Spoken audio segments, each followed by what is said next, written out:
combattants et combattantes esika nyonso bozali koyoka biso eza molobeli na bino président Moïse Matière Lukengu, communicateur et chef de l'État.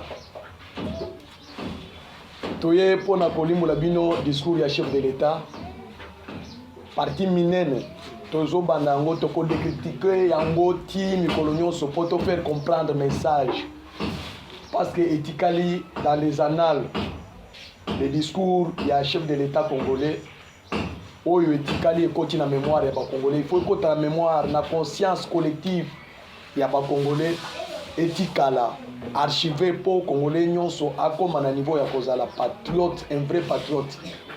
Tokoyebi sabino lolenge chef de l'État a communiqué na niveau ya assemblée générale zoto na biso ezale ebanda kosala nungu mais toza koko bakaka on s'efforce quand même pour faire passer le message eza musana biso tozoelaki et tobisaki bino ke totiaki makila na biso lokola ba militaire batiaki makula na bango mpona école biso pe mpona communication ya chef de l'État ba réalisation ya chef de l'État bomoni même parmi dans les discours dans l'interview oyo asali na bandeko na biso ya France 24 na TV5 Monde boyoki chef de l'État lobili makambo oyo toyebisaka bino réalisation biso tozo banga élection te makambo nyonso eza na kati.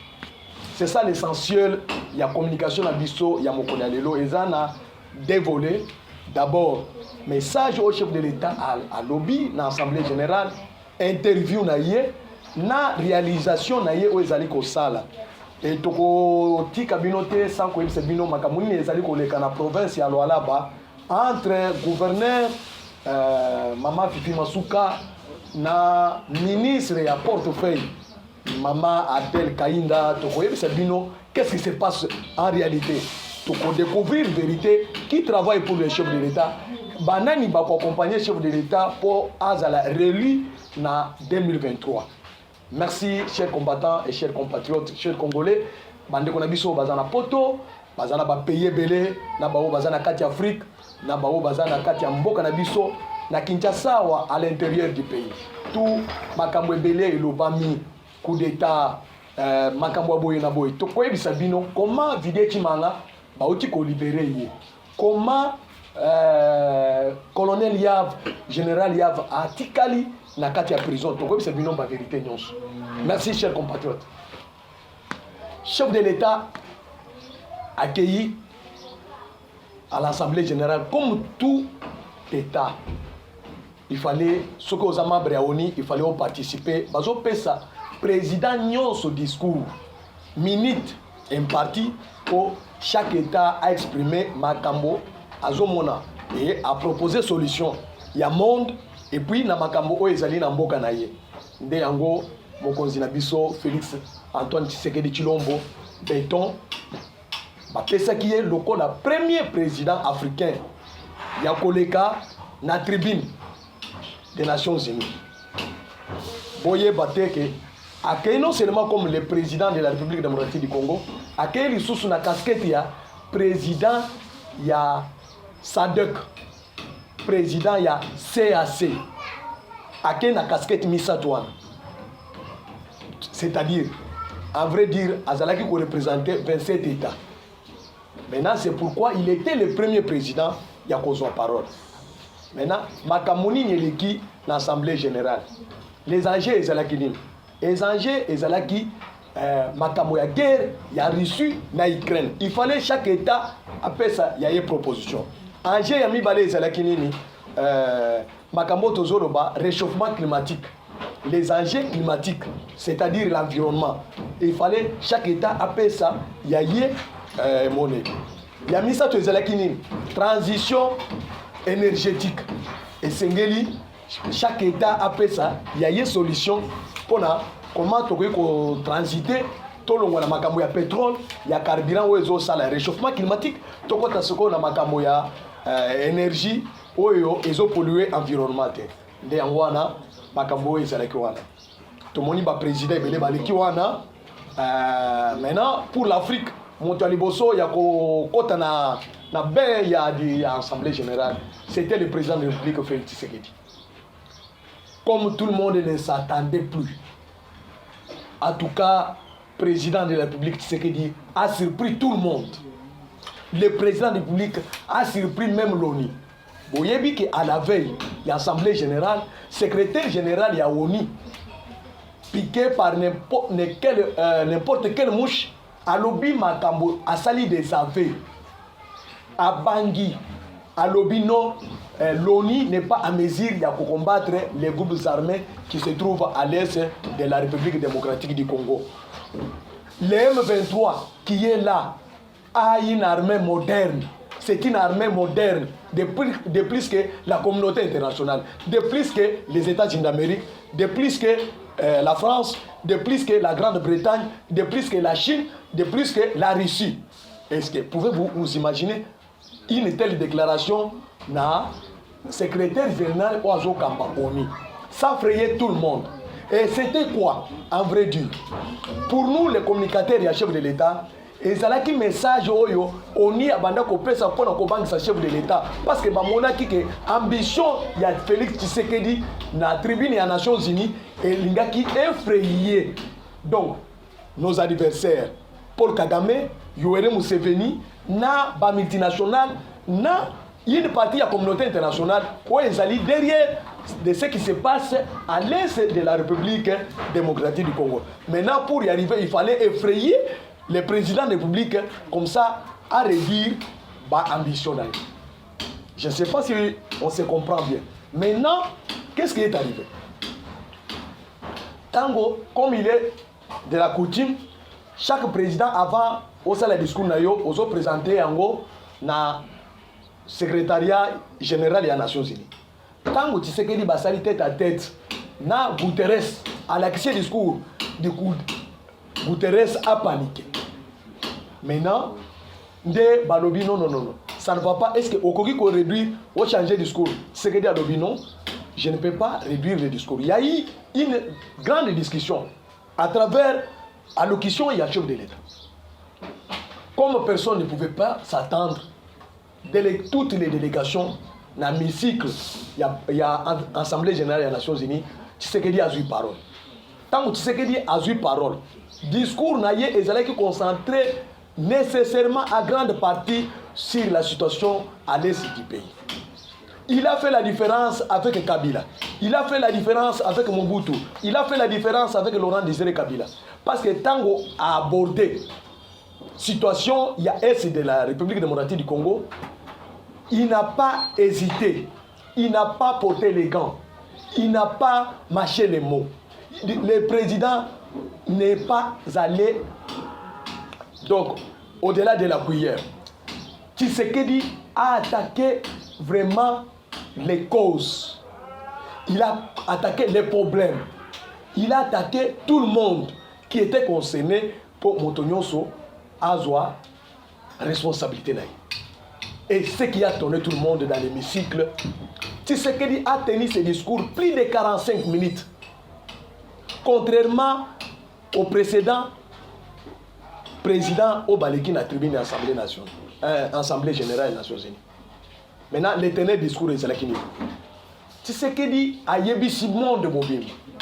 Situation ils ont préoccupé à l'est du pays et Sali Mboula et Pelé. Mais tant qu'il y a un pouvoir, il a créé donc le climat de bon voisinage. À Koutanina, tous les pays limitrophes. Comme vous le savez, la République démocratique du Congo a 9 voisins. C'est-à-dire, à Kenya, à Sololina Bango, comment on peut trouver une solution à l'amiable pour tous les Anakimia, Afrique et les Anakimia, Afrique centrale et les Anakimia. Mais, Bandeko Oyo, ba voisin na biso, ba moni, yango comme faiblesse. C'est que dit Anaxi yango. Or, na salaki yango, pour te trouver Kimia. J'ai signé même des accords économiques. On a discours à président de la République. Il a démontré à tout le monde la vérité. C'est pourquoi toujours le discours discours de vérité. Parce que nous avons longtemps, diplomatie, la diplomatie, bazoken de directeur, bazoken de boyer, bakourubasi, mais Tshisekedi a brisé tout silence. Il a dit la vérité, message de vérité à la communauté internationale et au peuple congolais, aux peuples africains et aux dirigeants du monde. Tshisekedi a lobby. Il a dit ceci. À lobby que j'ai contacté mes voisins. pour créer le climat de paix. Comme il a trouvé que ça a trop duré. Massacre à l'est de la République. Pillage, il y a richesse, il y a République démocratique du Congo. Et l'équipe est pelé. Maintenant, il a dit ceci, il a eu des contacts. Il a dit, j'ai érigé les contacts permanents avec nos partenaires régionaux pour que tout le Kakimia. Mais il a trouvé que les gens ne l'ont pas compris. Maintenant, il est parvenu. Il y a quoi sa communauté internationale. Que la communauté internationale est complice de tout ce qui se passe à l'est de la République démocratique du Congo. Parce que la communauté internationale n'a mis aucun intérêt pour trouver la solution à ce qui se passe. Il a interpellé la communauté internationale pour la Koloba. Discours, il y a Antonio Guterres. Oui, à lobby que nous avons échoué. La MONUSCO n'est pas à mesure de combattre les groupes armés M23. Que la République démocratique du Congo et les États-Unis d'Amérique ont qualifié comme les groupes terroristes, les mouvements terroristes. Tshisekedi a lobby yango. Maintenant, qu'est-ce qui est arrivé? Tant que Tshisekedi a zolo bayango, à Yebisi, communauté internationale. Nous avons mené des enquêtes. La République du Rwanda a agressé notre pays. Et il occupe une partie de notre territoire à Bunagana. Et il y a les experts des Nations Unies. Experts des Nations Unies et il y a qui n'a Congo, qu'on l'enquête. Vu les services de renseignement, il y a la République démocratique du Congo. Vu les partenaires en matière de sécurité, c'est-à-dire la Mossad, le FBI, toutes les organisations où ils ont la sécurité, États-Unis, il y a Israël. Et des bisous à travers les drones au Bachaki dans le Congo. Comme vous le savez, je vais vous informer. À partir de l'Eloboye Baké. Notre frontière de 2 345 km, pendant que Tshisekedi a le pouvoir, il y a les drones satellitaires où ils ont contrôlé. Ce que franchir Mouké au côté du Congo, c'est-à-dire une force étrangère est côté. De Rwanda Yebaki Yangote. Dès temps où Rwanda a traversé la frontière avec plus de 200 militaires, avec les armements lourds, drone Rwanda est capturé image. Mais Tshisekedi a commis dans les Nations Unies avec des preuves. À l'Obilikambo avec des preuves. Tant qu'on a ici communauté internationale, que le Rwanda nous a agressés. Je demande le secrétaire, parce qu'à l'époque, Oyo, Assemblée Générale de Koti, Mbato Bazo présidé Conseil de sécurité, c'est la France. Alors que Azana document, rapport et expert ya ONI, à la Kissa, ONI même a signalé que le Rwanda a agressé la République démocratique du Congo. Mais sans condamnation, il y a communauté internationale. Sans condamnation, il y a ONU. Mais les rapports sont là. Ce que dit Aïbisi Bangoke, c'est un rapport, va exploiter. Bon, on a comment un vrai patriote, un Congolais de père et de mère, comment il défend le pays? Avec des preuves. Devant la communauté internationale, il n'a pas eu peur. Cher peuple congolais. Nano Tozoa président et Mena Tozoui président. C'est lui qui a parlé devant le blanc. La communauté internationale, sans mâcher les mots, sans peur. Tshisekedi, c'est-à-dire, il a mis toute sa vie en danger pour défendre les territoires nationaux, l'intégrité de la République démocratique du Congo. Tu as dit que Tshisekedi va respecter scrupuleusement notre constitution. C'est-à-dire, un président, c'est quelqu'un qui défend l'intégrité du territoire, l'intangibilité de nos frontières. Tshisekedi, à la Kisiango devant la communauté internationale, Bamoni, Bayoki sans preuve, Bamoni que vraiment il a des preuves.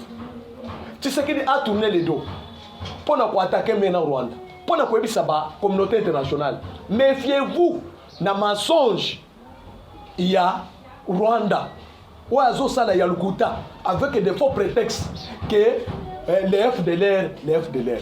Tshisekedi a lobby que Banana est dans pouvoir. Boyo Kabaïta, pour la zone, il y a discours du chef de l'État. Banana est dans pouvoir. C'est-à-dire, Banana est dans pouvoir. J'ai déjà transféré au Rwanda plus de 100, des centaines, il y a FDLR. C'est-à-dire, FDLR, bazali sous dans Congo.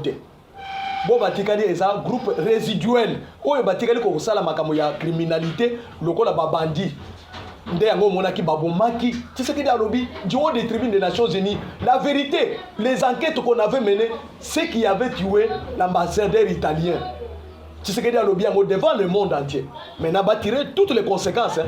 C'est-à-dire Rwanda Tshisekedi a mis Rwanda tinami c'est les Rwandais qui ont tué l'ambassadeur italien. Maintenant, au moment où le président a un sentiment, il y a une histoire de gérer Mboka.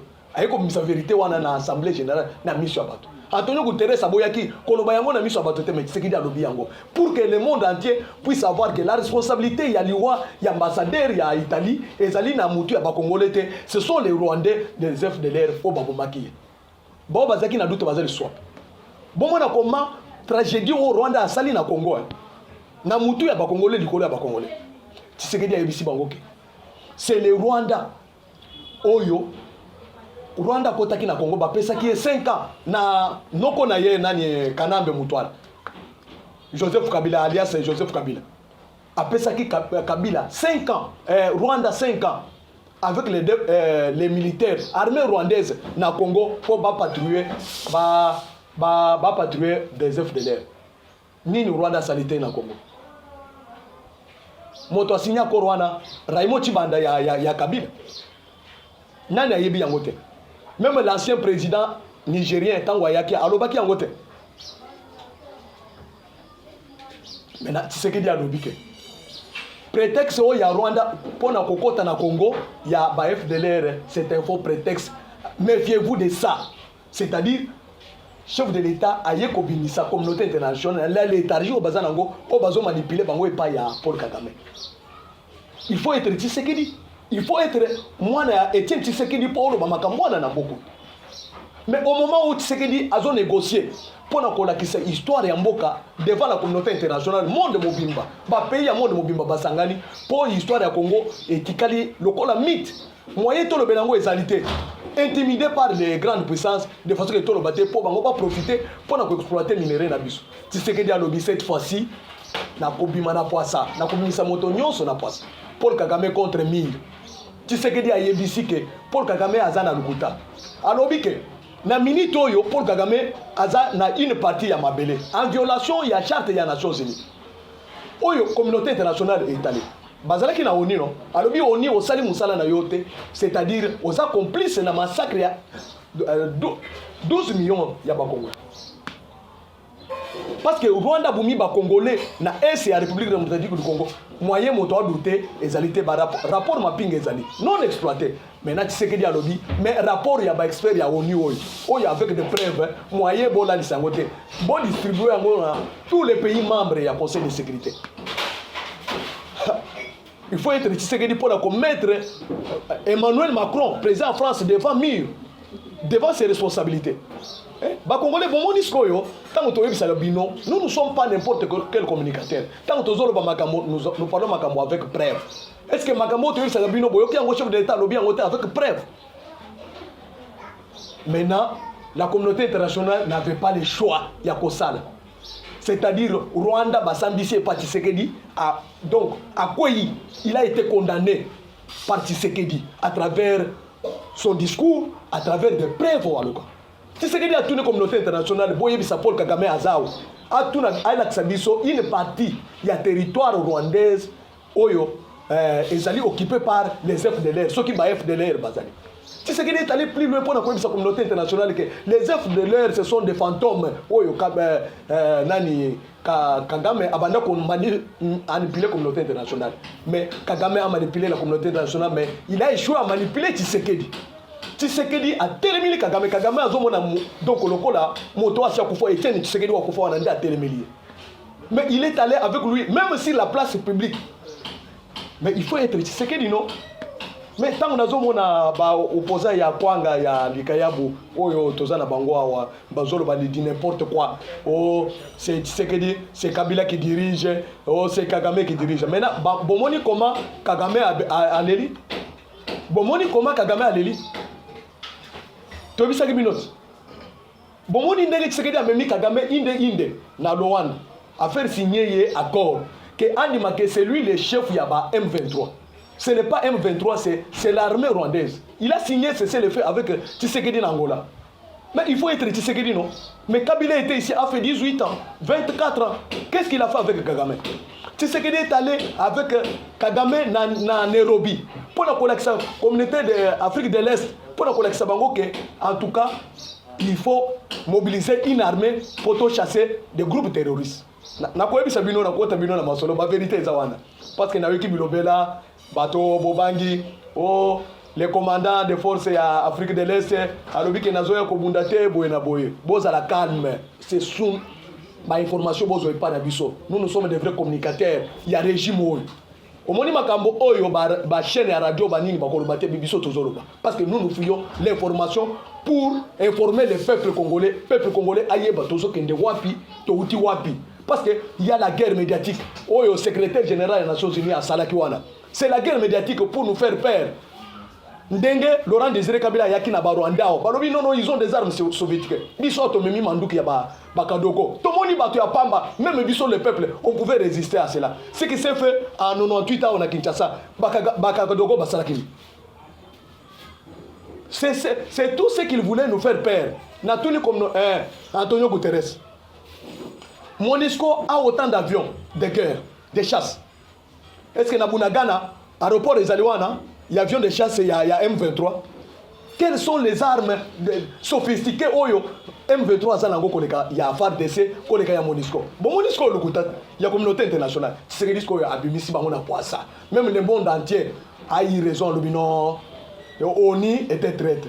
L'ONU avait 20 ans. Raison, il y a 20 ans sans qu'on sache quelque chose. Bon, MONUSCO est vérité. Tu sais que dit à Yebisi, communauté internationale. Nous ne serons pas génocidaires. Au contraire, les génocidaires, ce sont les Rwandais. Mais nous sommes 450 tribus. Oh, tu sais que dit à Zogéré. Oh, il y a Zogéré Kotoy. Oh, il y a Zogéré Kotoy. Oh, il y a Zogéré Kotoy. Mais Kagame avec des ethnies seulement, les Hutus, les Tutsis. Mais il ne sait pas gérer. Bota la dictature, oh, ils sont en Rwanda. Violation des droits de l'homme, oh, ils sont en Rwanda. Les gens me demandent pourquoi Tshisekedi a libéré Boye. La copie c'est bien détail. Pour nous que ce sont les armes oh, toko démontré en 2023. En 2023, toko na donc na armement lourd pour toko gagner dans l'élection. D'abord, réalisation telle que chef de l'État le doit. Mais les acquis des droits de l'homme, la liberté d'expression, la liberté de mouvement, on n'ira pas aux élections avec un opposant donc en prison. Tous les opposants seront libérés et on va leur demander de battre campagne. Maintenant, on saura entre eux et Tshisekedi qui va gagner. C'est le deuxième round à Genève et Kosa le en 2023. Beaucoup comprendre. Toko Sangisa Batunyo sur Kabila. Tous ceux qui ont travaillé avec Kabila, ça la bloc na bango, ça les bloc. Ba Moïse Katumbi, ba Martin Foyoulou, ba docteur Mukwege. Et tout le monde est là. Toko Sangisa bango, Tobisi bango ke bossa la campagne yango. Bazu, ba pion na biso mususu Jean-Marc Abunda si à côté na bango, bazu li susu ba vidé Chimanga, tout le monde est là. Ils vont faire bloc et nous allons les affronter parce que biso toko kende d'abord. Kimya na est, ndenge Tshisekedi a été namo. Boyebi pourquoi Tshisekedi communauté internationale boyaki ko lever embargo ya RDC parce que bayebi que ceux qui va lever embargo ya RDC a consommé Mandouk comme il a des partenariats privilégiés avec les États-Unis d'Amérique, comme il a des partenariats avec l'Allemagne, il a des partenariats avec la France, la Belgique, la Turquie, le Japon, le Brésil et autant de pays. Et Rwanda a causé la facilité. Parce que dans le monde international, le monde diplomatique, il n'y a que les intérêts, il n'y a pas d'amis. Rwanda a coupé sa bangonine. Mais Tshisekedi a inventé, et nous avons des minerais stratégiques. Pour la communauté internationale, pour nous avons des minerais stratégiques. Comment est biso lelo? Comment appuyer biso pour guerre ici là? C'est-à-dire c'est mettre le monde en péril. Comme le pays n'y a pas de token na réchauffement climatique comme RDC a sa solution. Tozana cobalt, tozana manganèse, tozana lithium, tozana biloko nyonso ya kosala batterie électrique. Pour le réchauffement climatique. Nous avons nos forêts pour l'environnement. Nous avons nos eaux, tozana mai. Nous avons notre faune qui est tellement riche. C'est pourquoi bazo benga biso pays solution. Et ça pas mbaté, tous a tous les atouts. Mais qui a valorisé tout ça? C'est avoir un fils du pays à la tête du pays. Tala Kabila ndenga sali parc Mobimba na Kinga. Quand en centre, il y a capitale, il y a Kinshasa. Est-ce que pouvez-vous imaginer sa propre parc? Au lieu azui nyama ya l'État, nyama ya Congo ya ba Congolais, a komi yaye. Ba société nyonso ya l'État, Kabila azui yango na bato na ye e komisi yaye. C'est-à-dire l'État qui est pauvre.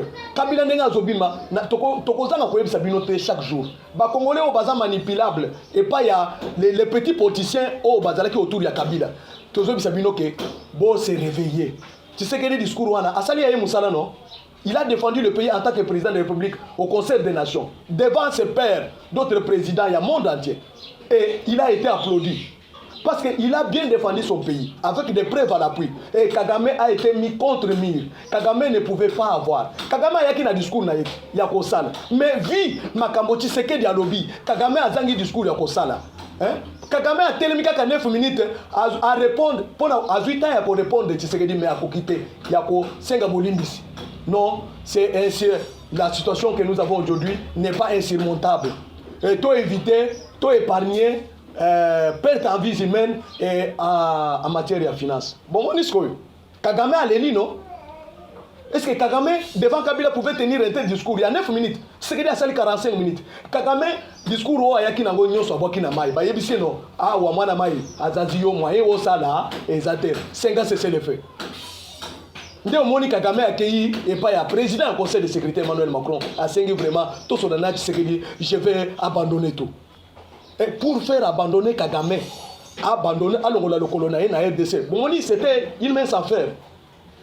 Pour faire humilier la communauté internationale, ONI n'a qu'à ONI. Dans l'installation, Tshisekedi a suivi le discours, vous êtes complice de ce qui se passe. Ce qui est valorisé. Donc le peuple congolais a redonné confiance envers l'ONI et Sengeli, Boyebisa Kagame, à Longwa, Nabunagan. C'est-à-dire, alongola armement naie ba militaire naie na Bunagan azonga epa naie comme ça to sala kimia to landela négociation ya Luanda to landela négociation ya Nairobi to continuer na elawana poto uka kimia. Voyez un président à tenir discours, à tenir devant un fait accompli, mais à proposer une solution pour kimia ezale, parce qu'il y a lobby, nous ne serons jamais des génocidaires. Mais makambo ya boye ba Congolais il faut boye ba yango mais bisonde tos habilité ya koyebisa bino pour comprendre que quintessence il y a discours il y a chef de l'État asuki wana te chef de l'État a proposé que bisona zambi to sali accord ya ko exploiter cobalt tozo senga expertise donc technologie ya communauté internationale baya nango na Congo basunga biso comme ça au lieu na minerai na biso e banda ko traverser les sous-frontières et que à l'extérieur du pays pour la transformation biso moko to banda ko transformer to ça na chaîne de valeur awa c'est-à-dire pour to la valeur ajoutée c'est-à-dire ba congolais bazwa misala à partir ya awa na en termes d'exploitation en termes de production en termes de transformation makamonyo swana ba congolais bazalaki wapi. Tshisekedi a inventé que, vu la politique de la bonne gouvernance, l'état des droits, nous avons maintenant la capacité de mobiliser nos propres ressources internes. La communauté internationale est payée 5 médailles d'or. Forbes, c'est-à-dire une organisation américaine pour la bonne gouvernance. Na Congo, tu 5, les meilleurs du monde. Nicolas Kazadi, comme meilleur ministre des Finances et un bon manager des finances que le monde n'a jamais connu. Après le Covid-19, c'est-à-dire la RDC, l'économie de la RDC a monté en croissance de plus que tous les pays du monde. Bernabé Mouakadi, le directeur général, il y a DGI, a mobilisé, il y a eu des personnes, non? Bolobaki qui a eu des personnes intellectuelles et saletés. Maintenant, au Moni, PPRD, FCC, MPR. Bon, comment moi, j'ai eu des personnes qui ont leçons. Dans une année seulement, Bernabé Mouakadi a mobilisé le recette que la DGI n'a jamais mobilisé depuis que la DGI est DGI. Plus que même du temps des Belges. Bon, Bakrem Nicolas Kazadi, il de personnes, non? Bernabé Mouakadi, il de personnes. Maintenant, yo oya kosakana na secrétaire général ya IDPS Augustin Kabouyi. On va dire n'importe quoi. Bon, mon place va comme l'État. Voilà les produits, donc les résultats commencent à se manifester. Monde mobimba comme on a. Maintenant, où sont les petits politiciens congolais? Tant que tu sais que des azos qui défendre Mboka dans les États-Unis d'Amérique dans l'Assemblée générale, Martin Fayulu azo bilmao traître pour na ko kende ko trahir tu sais que dit ko solana Kagame en katimini. Maintenant, azu yayet. Martin Fayulu a dans les États-Unis, ata moto moko ya mbiete. Les conseillers spéciaux en matière de minerais, il y a États-Unis d'Amérique, il y a Joe Biden, il y a Amos. Martin Fayulu a sali par tous les moyens à Yambaye, à Boyko Yambaye. Le secrétaire d'État américain, Blinken, à Yakiao. Martin Fayulu a sali fort pour Yambaye, Bayambiete. Mais à Kenya par force, na visa ya tourisme na États-Unis d'Amérique.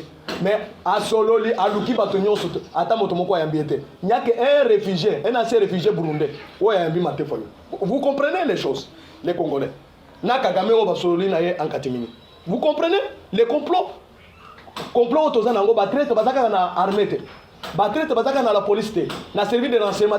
Les traîtres sont même à la classe politique dans l'opposition. Ceux qui complotent contre la République. Vous comprenez maintenant? À la ligne où vont les choses. Tu sais que dit c'est une lumière au ayeko ngenganamboka pour faire kobimisa tous les traîtres qui ont trahi les pays. Ceux qui les lombo que ça à genoux c'est grâce à de tels politiciens, non? Vous comprenez? Après avoir causé le complot dans Genève, Martin Fayulu a dit qu'il peut déjà encore la carte. Je vais vous dire maintenant la position des États-Unis d'Amérique. Tout juste à la descente de la tribune, l'État américain, le président américain a convoqué les lobbies internationaux pour soutenir le discours du chef de l'État, pour soutenir RDC. On a appuyé le chef de l'État, insécurité ici, comment? Maintenant, comment faire? Réunion côté Bounel, je vais vous dire, ceux qui ont participé, la France, l'Union européenne, le président de la Commission de l'Union européenne, l'Allemagne, chancelier allemande, le Japon, Brésil, Canada, l'Afrique à Bazuit, ne fût que tous les pays qui produisent cobalt, lithium, na manganèse. Oyo, RDC azo, azana 70% de production. Bon, mon discours maintenant. Quel était l'objectif? Il y a réunion wana. Président américain ABC Batouana. Au lieu de que moko na Congo, pour exploiter minerais wana, je vous demande de soutenir le président. Il a la vision de protéger le monde. C'est-à-dire tout ça la bloque contre la Chine. La Chine a 50% de réserves de minerais autour de. Il peut tuer le monde. Mais là, comment contraindre la Chine?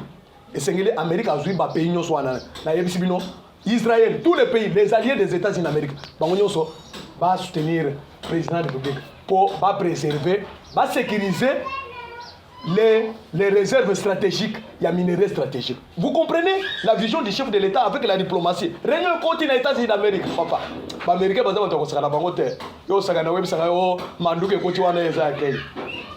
ils États-Unis, nous devons comprendre le message. Les États-Unis sont membres permanents du Conseil de sécurité. Mais le Conseil de sécurité, bâti RDC, n'embargo. Bon, mon président a discours na ye, a dit que bolongo l'embargo na bureau wana, RDC, oyo, ils allaient monter armée ya FARDC, ils allaient monter en puissance. Na réforme on a allé comme ça là, il y a loi de programmation militaire. RDC a la capable, il y a somba, équiper armée na ye, na armement lourd. Bon, le président lobby en route. Nous ne sommes pas sous l'embargo. Non, l'ambiguïté, c'est-à-dire que c'était un discours de vérité pour le monde entier. En même temps, Bozo armé, groupes armés, secrétaire de Yaoni Azorobake, M23 a un armement lourd, que sophistiqué que la MONUSCO n'a pas. La RDC n'a pas. À même moment, Bozo empêché RDC à consommer Mandouk. MONUSCO, on y, Bozo la politique. Il faut oser la Tshisekedi. Pour j'ai Adam Wana. Il y a combien de la communauté internationale au Koï Sayena Karo. Na surface de réparation, on y a quoi? Penalty. Mais la Tshisekedi ne pouvait pas oser. L'Amérique ne pouvait pas oser. Il y a Kolobakeno, RDC a consommé Mandouk.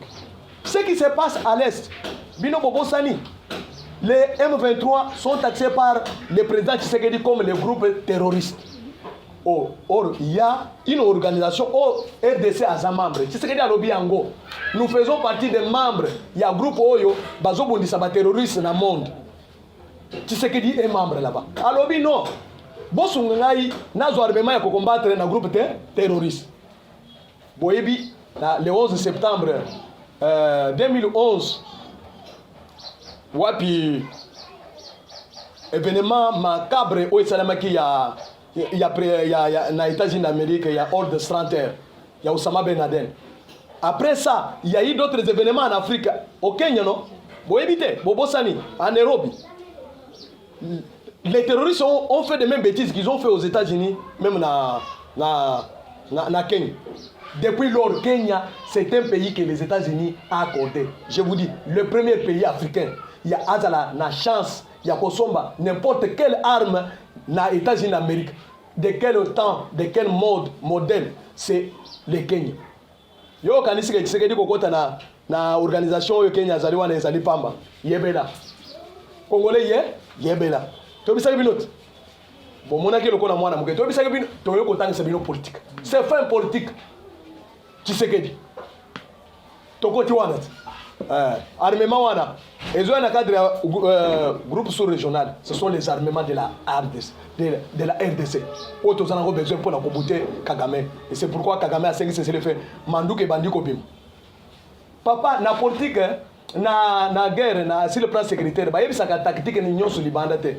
Tango Tshisekedi abeti ba oke abazo kote na Bunagana. Bino boyebi ke kote na Bunagana. Po Rwanda azo stratégie ya ko incarcérer bango.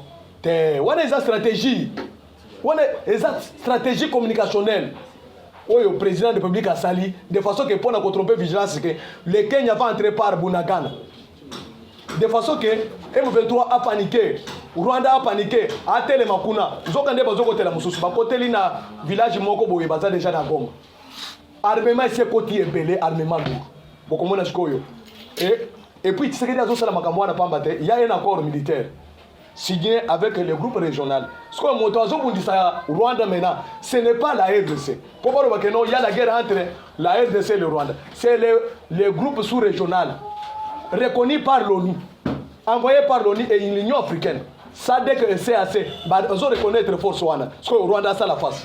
Au moment où le Rwanda a m'y retrouvé déjà coincé, isolé sur le plan diplomatique. Tu sais que dit c'est un grand stratège que le monde africain n'a jamais connu. Talanenga abimisi Kagame aleli na conseil na assemblée générale. Maintenant journaliste à France 24 et Bengi Tshisekedi. Na TV5 Monde. Ce que boye comme message Tshisekedi a passé. Babandi ko tuna ye question piège. Kaka ndenge batuna Etienne Tshisekedi na 2011. Olobini ni Monisco akende mokolonine. Parce que y a mouvement de masse, oyo peuple azo senga Monisco akende discours au chef de l'état sali. Et ce discours, il y a des nationalistes panafricains. Aucun pays africain n'a parlé de la RDC, sauf Burundi. Mais tous les pays. L'Union africaine va payer médaille. Et ça peut embattre. Il a parlé de l'Afrique, c'était panafricain. Maintenant, Nanya Lobi. Tala Ndenga Zana Tribune. Congo est un problème majeur. Il y a insécurité. Où est-ce 28 ans à l'est du pays? Tu sais que des Azolobela, Nani Zimbabwe. On a sanctionné les OPZ sur le Zimbabwe. Vous comprenez que c'est un leader.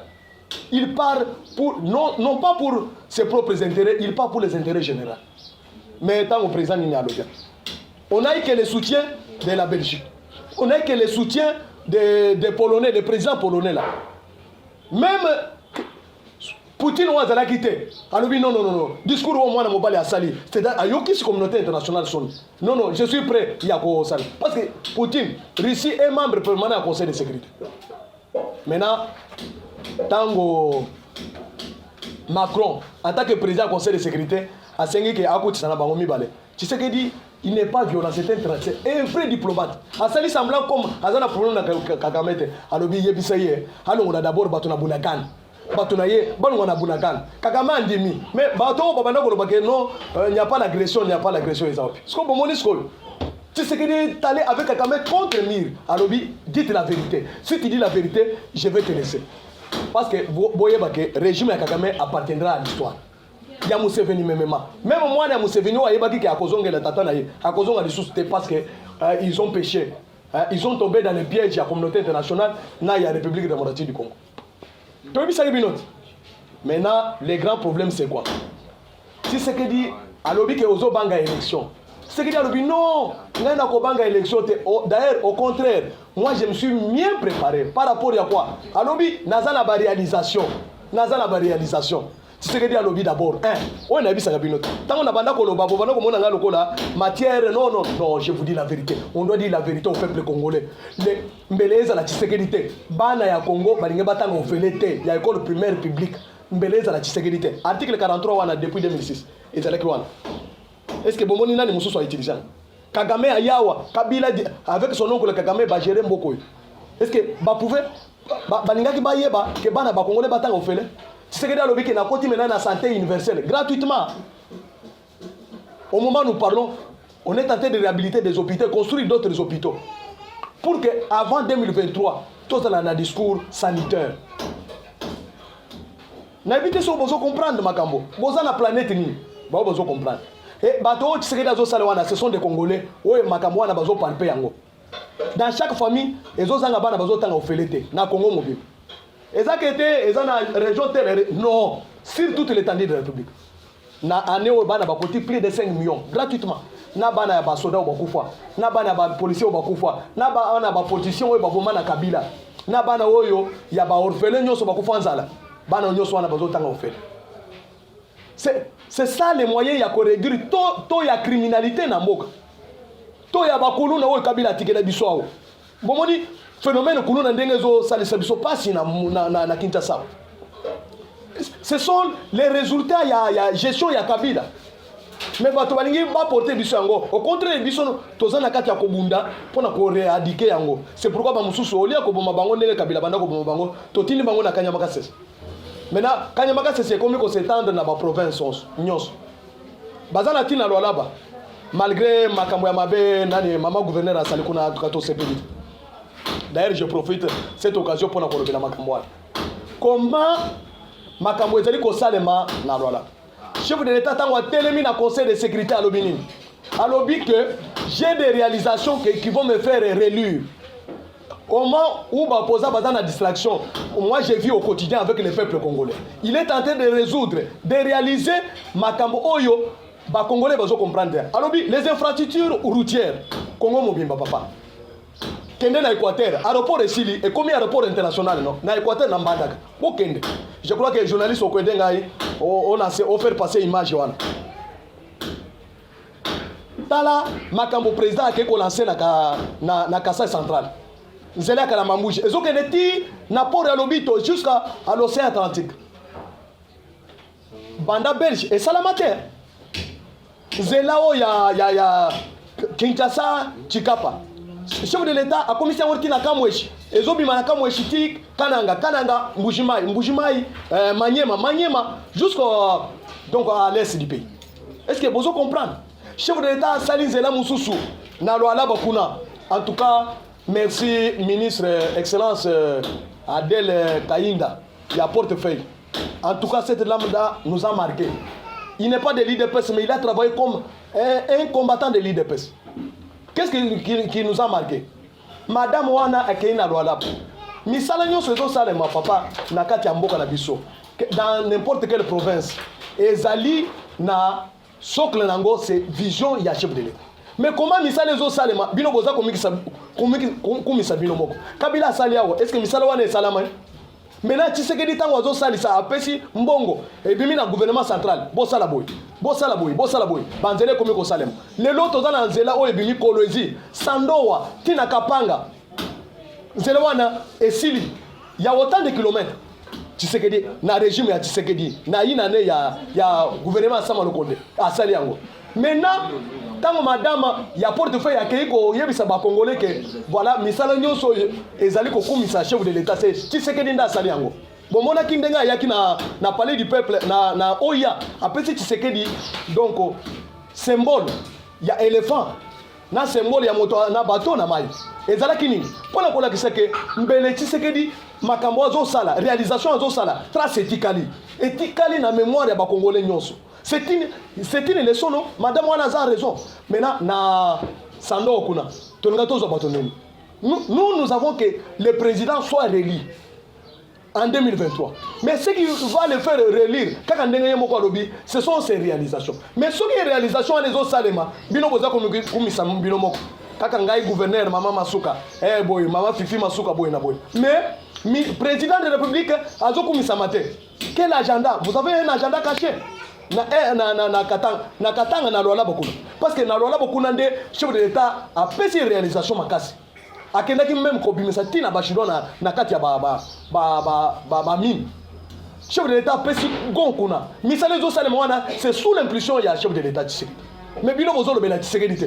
Madame wana ministre ya portefeuille.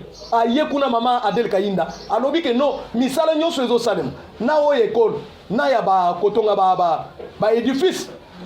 Biloko nyonso wana c'est la vision du chef de l'État. Yo ozo boyendeni. Ozo yo kakanda nini mama Fifi. On m'a dit ce qu'on m'a dit. En tout cas, Tozo Sengaboy. Comme ton monique. Bino bozo travailler dans la vision, il y a président de la République. Boza na un agenda caché. Ton monique ba généraux et belé au bazali ko comploter contre le chef de l'État. Ton monique baza ba mon côté baza na ramification quelque part. Ton monique il y a un agenda caché. Tango yo ozo boyeke. Ministre wana alobake c'est Tshisekedi ndazo salisa misalo.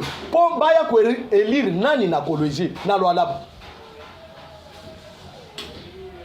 Biso toza bato ya FDCT ministre wana soki aza ya nani biso toza bato ya FDCT mais tant moto zo poser de bons actes en faveur ya chef de l'État c'est-à-dire biso toza pour ça la biso ezali ba communicateur chef de l'État pour ça la biso ezali que misala nyonso ezali ko salama na minute oyo ezali vision ya chef de l'État que ça soit la guerre à l'est soki esili c'est dans l'actif ya chef de l'État c'est l'IDPS qui bénéficie ça misala nyonso ya nzela wezo salama aéroport ndenge basilisi yango na Équateur tala image Banzela nyonso zo salema na Bandundu, na Kwango, na partout.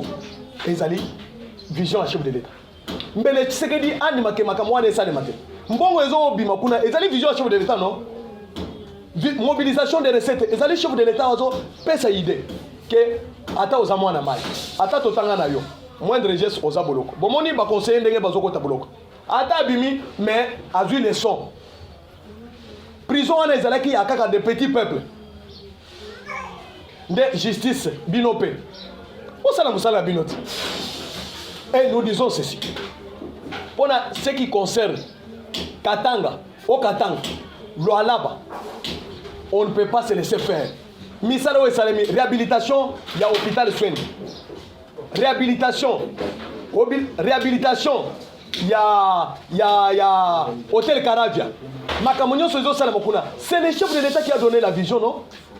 Makamonio Sozo Salamokuna, c'est le chef de l'État. Pourquoi Bino Bozo Boyete que Tokou Misa chef de l'État Motonzo Salé Samakamwa? Maman Fifi Masuka, recadrez votre tir. On est là avant les élections. Changer méthode na yobiso, toza besoin de attaquer yo nandenge ya mabete mais tozo yebisa yo que recadrer votre position. Laissez madame Kayinda est en train de faire ce qu'il est en train de faire et ce qu'elle est en train de faire pour l'intérêt général, pour la vision du chef de l'État. D'ailleurs, biso toza besoin chef de l'État en majorité. Ba to ndenge wana nde ba ko faire élire chef de l'État non?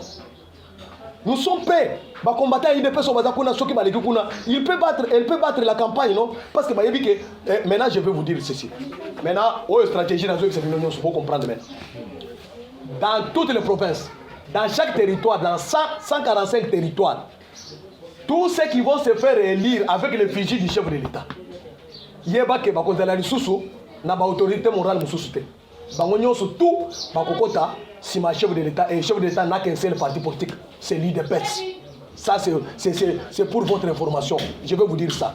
Tous ceux qui travaillent, tous ceux qui vont se faire élire maintenant, ils vont entrer dans la vision du chef de l'État, dans le parti politique du chef de l'État, le secrétaire général Augustin Kavoué, et ce qu'il est en train de fournir comme l'effort, et ce que le président est en train de fournir comme l'effort, tout ça, ça va entrer dans les sacs de l'IDPS. Parce que l'IDPS a un pouvoir de bonne volonté, nous sommes et l'IDPS n'a qu'une seule marchandise, c'est Félix Tshisekedi. Je vous dis ceci, nous allons nous battre comme un seul homme. Traître en armée. Dans le bino de l'autre, dans le bino na émission Zoya. Mais émission est beaucoup concentrée sur les discours du chef de l'État. Notre directeur, notre chef, Eric Ngindou, avec votre équipe.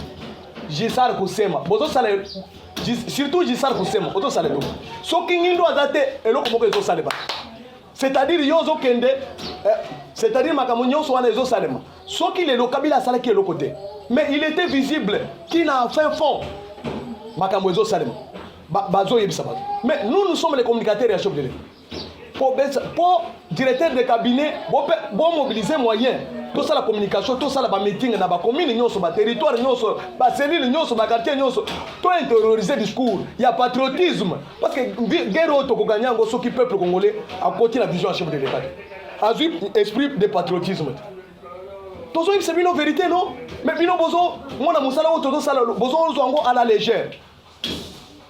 Il faut tout ça avec des relais communautaires. C'est-à-dire le discours du chef de l'État, il faut que ça soit Congolais, éthique ancré. Mais bino bon pèse à moyen, bozo boy.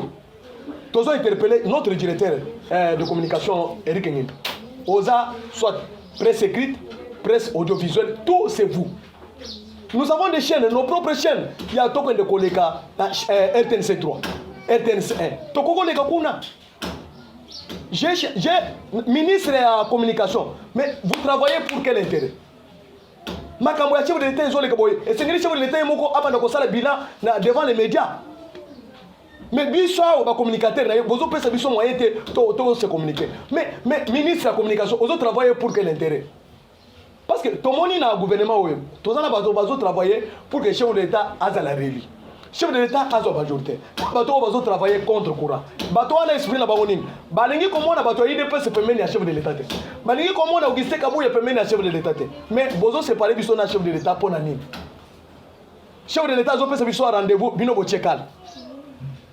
Chef de l'État a besoin à mon abiso bozo tchakal. Bozo tchakal pour nani. Pour bozo la kaka kuna bino wana. Tala ndenge Kabila tozana yao. Tozo senga boy. Les députés qui sont au pouvoir, tous les sénateurs, les députés, bon, dans l'Assemblée nationale, c'est sur le côté. Bon, modifier la loi. Article 217, la Constitution.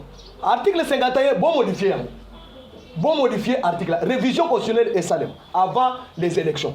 Parce que, on dit que Kabila a été comme Abelé Nabisobo. Talandenge politique au Kagame Azanango. Il veut nous encercler, non? Kagame atinda banoko na ye, ba militaire na ye, na Kwango. Le premier ministre de Mouzito est témoin, non? Bakangi bango bazolo ba monokote. Ce sont des militaires. Ce sont des militaires rwandais. Oh bachaki bayana ngombao. Tout ça c'est plan de Kabila. Bota la ndenge Kabila zo ya mabango. Journaliste zo a image oyo la kisa peuple congolais amona. Comment Kabila a zo touché ba bambororo, les éleveurs. Mais Kabila n'a jamais touché un Congolais comme ça avec fierté comme ça. Kabila on moni trahison na yoti. Yona bato na yo nyonso. Nzambe azakaka. Ba Congolais soki ba lamuki mabe. Kabila comment? Ils ont trahir biso ozolukela Kagame azo monter ba stratégie na Centrafrique baningani nyos et je na sepeli na bana Équateur les Équatoriens ba bazali banana ou bazana terre ils se mobilisent comme un seul homme ba lobi ke to ko trahir sécurité en tout cas le peuple bon ça la kaka ndenge bato yese basali maintenant conscience est bandi ko kota na ba Congolais kaka musala otozo salo oyo directeur de cabinet ya chef de l'État n'a jamais touché un Congolais comme ça avec fierté comme ça. Kabila omoni trahison na yo. Yo na bato na yo nyonso. Zambe azakaka. Ba Congolais soki ba lamuki mabe. Kabila komona. Yo ozo trahir biso ozolukela Kagame azo monter ba stratégie na Centrafrique baningani nyonso. Et je na sepeli na bana Équateur. Les Équatoriens ba bazali banana ou bazana terre. Ils se mobilisent comme un seul homme. Ba lobi ke toke ko trahir sécurité. En tout cas le peuple bon ça la kaka ndenge bato yeso basali. Maintenant, conscience est bandit pour côté na ba Congolais. Kaka musala otozo salo. Oyo directeur de cabinet ya chef de l'État azo minimiser. Oyo Gisar Kusema na YNC na ye équipe na ye YNC aux na communication ya na série de communication bazo saboter musala au chef de l'État zo sala. Nous allons nous prendre en charge nous les communicateurs. Comme bozo sala par tous les moyens pour parler du solo. Tout le monde a chef de l'État to ebisa makambo. Nous devons changer avec chef de l'État to zo makambo ya ko communiquer ko ebisa peuple. Mais bozo boy connaît. En tout cas, maman Fifi, tu peux se mettre en garde. Retirer na makambo ya ministre ya portefeuille o azo komisa chef de l'État. Yo azo komisa chef de l'État. Yo azo komisa yo. Ozo sala campagne na yo moko. Omoni bo papa, to lingo to kota na makambo wana. Muye jazawa. To lingo to kota makambo wana. On vit combien de fois tu as des tentatives pour tout le monde, tu as dit ça magambo, on limite qu'on peut se faire espace. Parce que vous avez que biso to la vérité. Les vrais communicateurs de l'IDPS, oh ils ont autour de la de l'État, c'est nous. Et ça va tout besoin ramasser par-ci par-là. Non. Ceux qui ont commencé à travailler pour les chefs de l'État depuis l'opposition jusqu'à la mêlée au pouvoir, c'est nous les communicateurs. Il y a l'IDPS. Oh tout ça, comme Balobi, non, vous êtes les meilleurs. On ne change pas l'équipe qui gagne. Tu continues la présidence, mais vous avez un babisoté. Au moins, la communication, la bino est amabé. Maintenant, comment communiquer? Tous les membres, tous les gouverneurs qui sont à l'intérieur du pays. Et si vous allez, ceux qui ont sali, il y a ce peuple, on sali, c'est avec l'accompagnement. Merci. Merci.